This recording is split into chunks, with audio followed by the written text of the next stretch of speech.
was ringing in his head, in his thought, making him restless. Jungkook, come.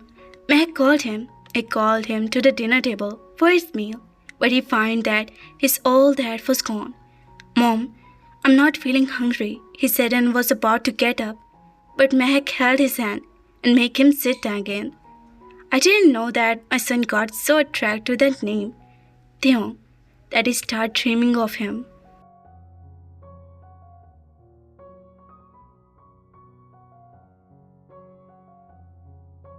Meg said and laughed. Jungkook didn't understand what was happening, but his mother was saying, just look at your face. I was joking about Jungkook, and his heart jumped. You're getting married to Theo. Meg said, and he felt a strange kind of happiness inside him. Mom, you're becoming like Jimin.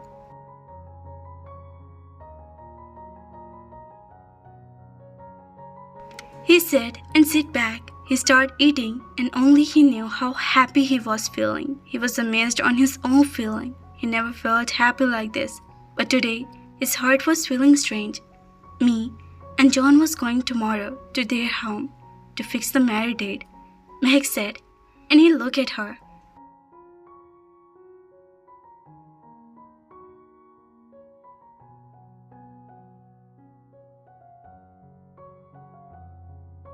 I think a year late date would be fine. What do you think? Meg said, and the water Jungkook was drinking choked in his thought, making him cough. Meg laughed, looking at Jungkook. She pulled his cheeks and face turned red. I didn't know that my son was so urged to do this marriage, Meg said, and Jungkook felt more embarrassed.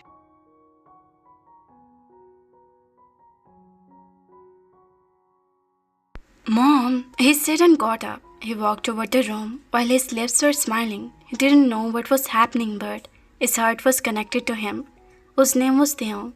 The marriage date was fixed by both parents. The marriage preparations will start at both homes. Both families was busy in shopping. Theo's family was busy things for his son and dresses. Everyone was busy, and so we at Jungkook home all were busy. But he was the only one who was busy on his shopping. But in his work, his passion for his work didn't go on, but he was even taking more time in office these days. His house was full of mess. All the relatives, including his grandparents, uncle, and their families, were also arrived in the house, and all the day and night he only see the shopping bags or the shopkeeper who were present in his house with their full shop. Mehak was buy each and everything for his son-in-law. 2 weeks left for the marriage, but their main things were still missing, for everyone had. Groom and bride didn't see each other. Jungkook and Taeyoung were both restless to see each other. Their nights were filled with the thought of each other, the longing to see, and increased when no one was thinking about it. It was just came late at night, and after the long time meeting and business, dinner, and went in his room. He smiled looking around the things, which was messed up. Mehak was going to change the interior of his room, but he wanted it as it because Mehak is Mehak. So he gave his mom to lay down in his bed after changing. The next day was the same. Everyone is rushed.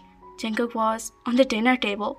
Yoongi all yelled, "What a surprise, man!" Jungkook said while hugging him.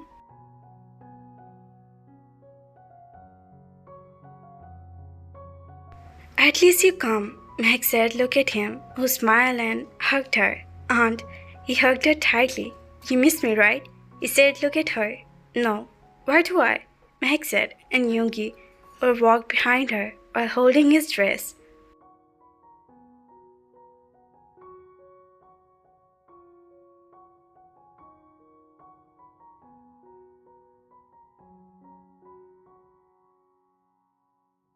Aunt, I'm sorry, he said, and Mehak turned to him, who was holding his hair.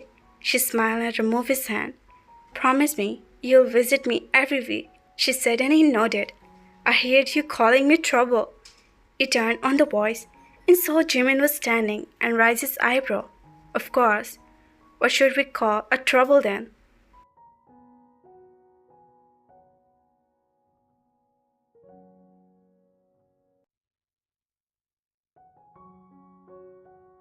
he said, and ran to save himself for Jimin, who was chasing him.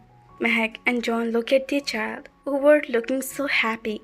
Namjoon and Jeho were laughing at the same, who were receiving countless hits and questions from Jimin. Yoo was busy in making their video, while Jungkook was just smiling. Mom, I'm going. Jungkook left for his office.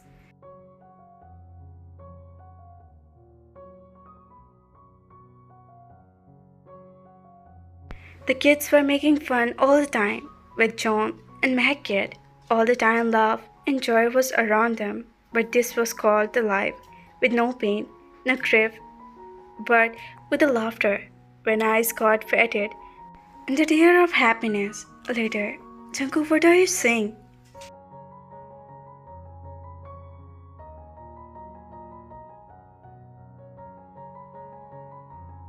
Mehak asked and looked at Jungkook, who was seated in front of her, holding the envelope in his hand, which Mehak just gave him.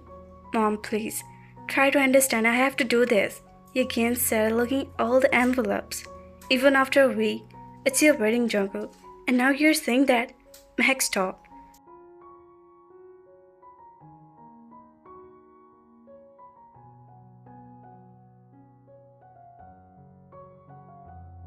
Mom, it's not a big deal. I have to go. I just can't miss this, he said and turned to John, who was in a deep thinking. Dad, please convince Mom. This is important. I can't miss this, he said. Look at Jungkook, who looked at Mehak. She was looking so angry that John didn't dare to say anything. Really? And about what this? You can miss this. This is not important. Mehak pointed toward that envelope he was holding. Mom, please understand, I'll be back. It's just a matter of 3 days, he said, looking at his mom. Yeah, 3 days. It's your wedding, and you're ready to go on a business trip. It is just about in 3 or... Meg said, and started roaming here and there.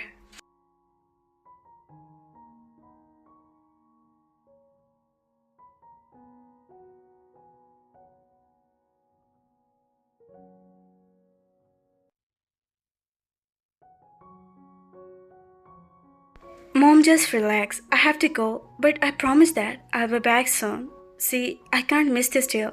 The Singapore delegations are waiting for me there. I have to go.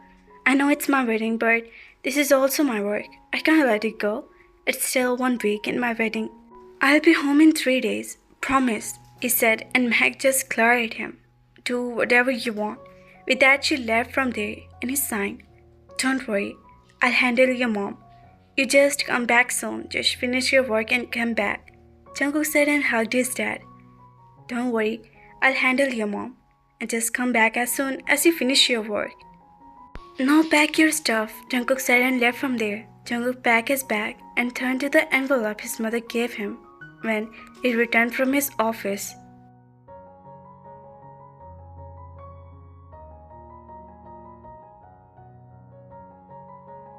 The envelope has the picture of his would-be wife. His heart beat faster, his hand shivered, and he started thinking for the picture out. But before he could put it out, the phone rang and he about to put that picture inside the envelope again. Yes, I'm ready, just coming, he said and cut the call. He smiled looking at the envelope and opened the drawer and put it in.